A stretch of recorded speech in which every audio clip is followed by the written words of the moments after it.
Jezebel is one of the most intriguing women in the scriptures, strong-willed, politically astute, and courageous woman. Jezebel was a queen of Israel who appears in the Hebrew Bible and is also mentioned in the Christian Old Testament.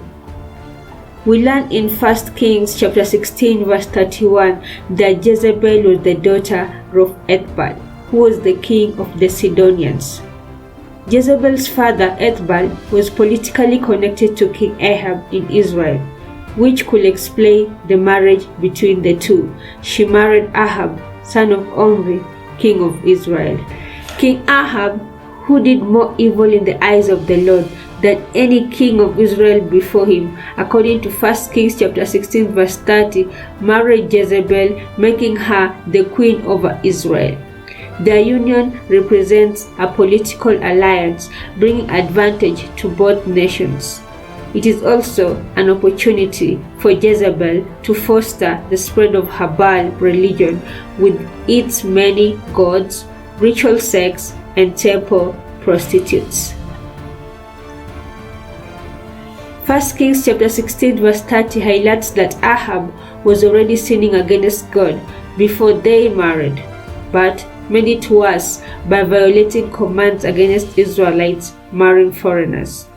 Sidonians worshipped several pagan gods, mostly Asherah and Baal. As detailed in 1 Kings chapter 16, 31 to 32, Jezebel persuaded her husband to promote the worship of deities, Baal and Asherah, among the people of Israel. It was common during this era of kingdom for the king to establish worship facilities for foreign wives. In this case, Jezebel required the installation of a temple and an altar for Baal, which was built in Samaria. Jezebel emerges as the power behind the throne. King Ahab protects and encourages pagan rituals, prompting Yahweh to inflict a 3-year drought. Seizing the initiatives, Jezebel imports 450 priests of Baal from her native Sidonia and has many of Yahweh's prophets murdered. By opposing the worship of the Hebrew God Yahweh, neglecting the rights and the well-being of her subjects, and challenging the great prophets Elijah and Elisha, she prompted the internal conflict that plagued Israel for decades. To Jews, Baal worship was the worst sin against God, akin to today's Christians embracing Satan. During Ahab's reign in Israel, the people were deeply divided as to either worship and serve Baal or the Lord. Animosities were so highlighted that Jezebel ordered the death of Lord's prophets, while she fully supported the prophets of Baal and Asherah. Obadiah was a governor in the region who greatly feared the Lord. He protected 100 of the Lord's prophets, hiding them in caves and feeding them. This is according to 1 Kings chapter 18, verse 3 to 4. Jezebel was faithful to her pagan religion, making her a dangerous apostate. To settle the question of who is supreme, Yahweh or Baal, the prophet Elijah devises a contest on Mount Carmel. Whichever deity can set a fire and destroy a sacrificial bull by divine intervention will be acknowledged as the true God. For an entire day, Jezebel's 450 prophets performed a hopping dance above the altar, at times mutilating themselves with lances and swords. Nothing happens. Then it is Elijah's turn to pray, and the response is immediate. Fire from the Lord descended and consumed the burnt offerings, the wood, the stones, and the earth. When they saw this, all the people flung themselves on their faces and cried out, "The Lord alone is God." Victorious but far from forgiving, Elijah then slaughters the pagan prophets, revenge for Jezebel's murder of Yahweh's followers, and the Hebrew God rewards him by ending Israel's drought. When Ahab told Jezebel what had happened, Jezebel was humiliated. After her followers are killed, she sends a venomous message to Elijah, threatening his destruction, prompting him to flee to safety. As detailed in 1 Kings chapter 19, Elijah despaired at this point and fled to Horeb, but God protected him and gave him new instructions, including to appoint his successor, Elisha. Jezebel is always famously associated with the story of Naboth's vineyard. According to the Bible, Naboth was a man who owned a vineyard that Ahab, Jezebel's husband, coveted. 1 Kings chapter 20 details that Ahab wanted a vineyard next door to his palace to make into a vegetable garden. When Naboth refused Ahab's offer, he sulked, and Jezebel asked him why he was behaving this way. When Ahab told her what was upsetting him, Jezebel responded, "Is this how you act as king over Israel? Get up and eat, cheer up. I'll get you the vineyard of Naboth." This is according to 1 Kings chapter 20, verse 7. When Naboth refused to sell the vineyard to Ahab, Jezebel arranged for false accusation to be made against Naboth, leading to his executions. Forging the king's signature, she sends letters to town people, falsely accusing Naboth of blaspheming God.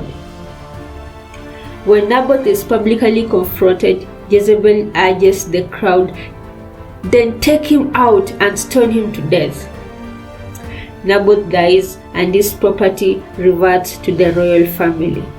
After Naboth's death, Ahab took possession of the vineyard. Jezebel's plot succeeds, but an unexpected follows.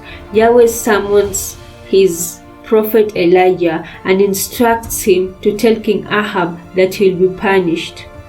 Elijah also prophesies that in the very place where the dogs devoured up Naboth's blood, the dogs will devour Jezebel by the wall of Jezreel.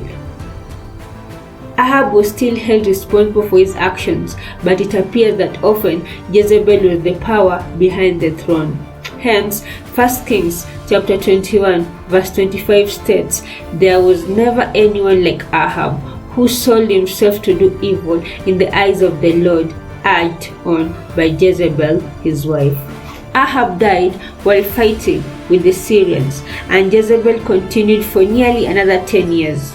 And his son Ahaziah tried to push back against Elijah's warnings, ultimately dying after falling through a lattice floor. Because Ahaziah had no sons, a man named Joram took the throne. 2 Kings chapter 11 describes how Elijah was taken up to heaven like Enoch, and Elisha took his place as prophet. In 2 Kings chapter 9, Elisha went to Jehu, an army commander under Joram, and anointed him the new king of Israel. Elisha also instructed Jehu to wipe out Ahab's family and repeated Elijah's prophecy that the dogs would devour Jezebel's body. Jehu said to Joram, "How can all be well as long as your mother Jezebel carries on her countless harlotry and sorcery?" With that, he shoots an arrow through Joram's heart.